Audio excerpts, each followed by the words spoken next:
All right, this is a story that keeps getting crazier and crazier. I know you guys, if you're around Detroit way, remember the father of five who was moving from Troy and moving his family down to Detroit, and his house burned down on Dickerson.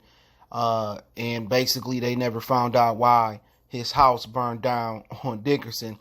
And they started a GoFundMe account for him, and he reached over 500,000 in donation for a new home, and to get his family back on his feet.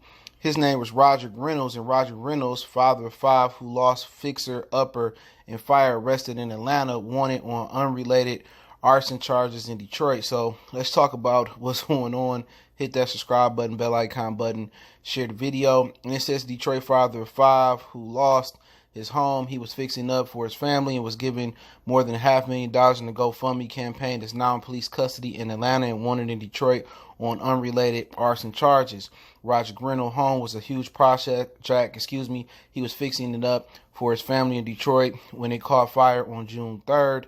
A GoFundMe page was set up and his story spread widely online. He said, "I just can't believe so many people cared this much to support me. I'm a nobody," he told Fox 2 on June 5th. He told us the fire was devastating, but he was going to keep pushing forward. Eventually, over 500,000 was raised for Reynolds. His family says the money was hasn't been given out yet by GoFundMe.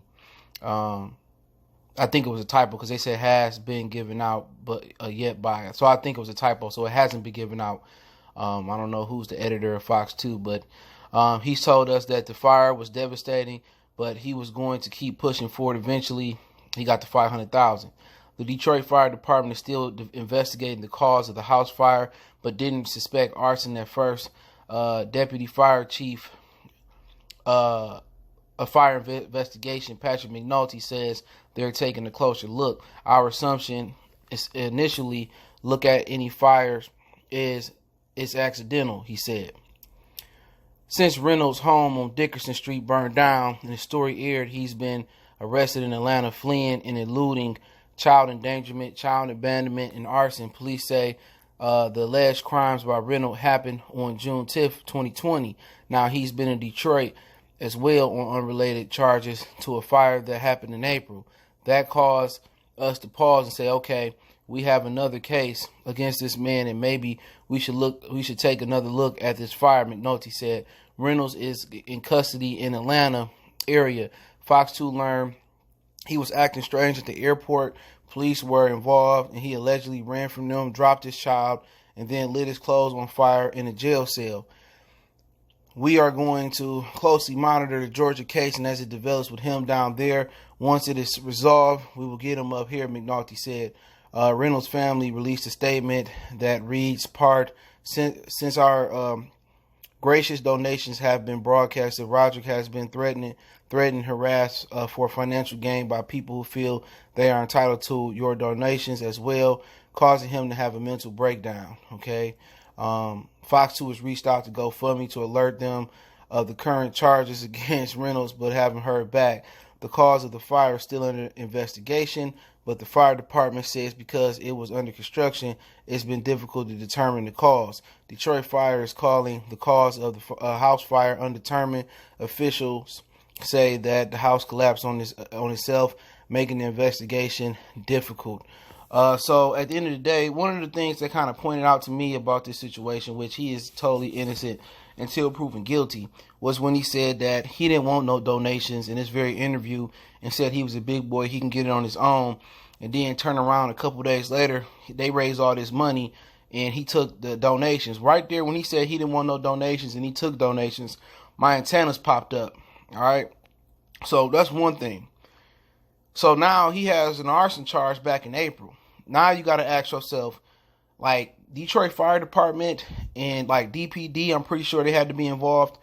Like, what the fuck are you guys doing? You know what I'm saying? Like, he has a arson charge related in Detroit in April, and they doing this investigation, and they didn't background check him and see that he had a pending charge. Now, I know with everything that's going on, it's kind of hectic to get here, but we had a whole house burned down. You know what I'm saying? He got a $500,000 in donation, and we didn't check his background. You know what I'm saying? We didn't check his alibi because he said he had went to a friend's house to chop and change clothes and wash up and take a nap and get back to working on the house. We didn't check the receipts. He said he put $50,000 in his house in Dickerson because he was losing his house in Troy. All right. So we didn't check none of the alibis. They didn't do no real investigation. They probably tried to investigate a little bit, see what started the fire. You know, when you're dealing with this type of situation, you got to check the person's background. You got to check his alibi. Did he go to sleep over somebody's house, wash up, and this, that, and the third? Or anytime you see something like this, it seemed like an insurance job or something like that. So at the end of the day, if it was truly a typo in this article, they haven't released those funds. So you should contact GoFundMe if you feel anything suspicious or fishy. But his family said he had a mental breakdown over the money. I don't believe that. All right. I'm all for my people and all for my brothers and sisters, but I don't believe that. You know, and he lit himself on fire. Maybe that is some mental stuff in the jail cell. So why would he light himself on fire? So this dude has some type of issue going on. You drop your child and you leave your child. You know, running from the police. So there's got to be something deeper than these charges that they talking about, arson and child abandonment. He was running from the police for a reason. You know what I'm saying? So I think it's more to this story than what's being said to the story. And you know, as soon as somebody get $500,000, the first thing they trying to do is trying to find a new house. That's it. That was that money intended for. A new house, a new work truck that burned up. He took that money and went down to Atlanta. Why? Everybody in Detroit then went down to Atlanta since Georgia opened up. Spending their money, hoping their unemployment come in so they had extra money. Like I said, the economy ain't as down as they making it seem. Everybody going on vacation, this, that, and the third. All this pump faking about, I don't want to go back to work because of the coronavirus. It's a plenty of people around in Detroit that's going down out of state and traveling like they ain't lost no money. So to me, that's suspicious that he going down to Atlanta where everybody else, and he just got some money. I don't know if GoFundMe released it or not. It just seemed like it was a typo in the article, and I put the article in the description. You know, but hey, he get the benefit of the doubt. I'm not going to, make him guilty. Maybe it's more to this story, but why was he running from the police in the airport? And then again, use your brain. If you got a pending charge, why would you even take a plane, bro? Now they starting to do this face recognition. The airport is one of the most secure places. So if you got charges or anything, that's the worst place to go. You could have took a Greyhound. You could have rented a Charger, a Malibu, a Durango, and drove down to Atlanta. Why would you do that? He just wasn't thinking. He wasn't thinking. And before everybody started to donate money to people, I think you should start doing your own individual background checks on these people's stories. So many scammers out here. So many, man. And this dude must have some.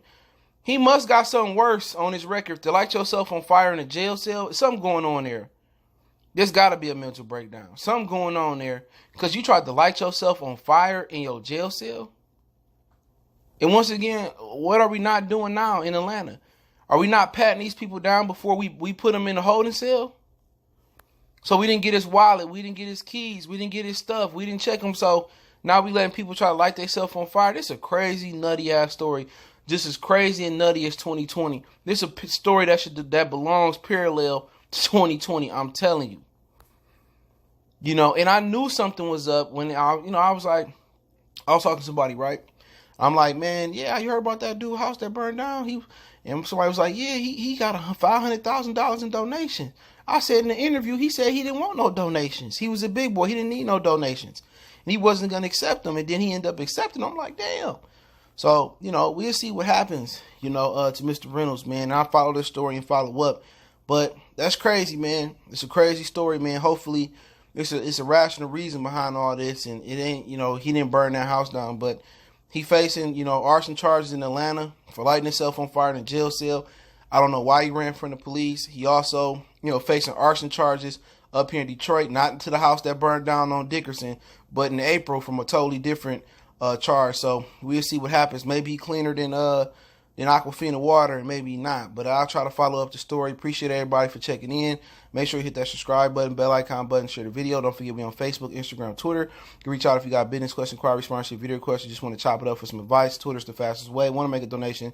Just share the video for your boy one time for the one time. Let me know what you guys think about the story. Article link in the description. One time for the one time.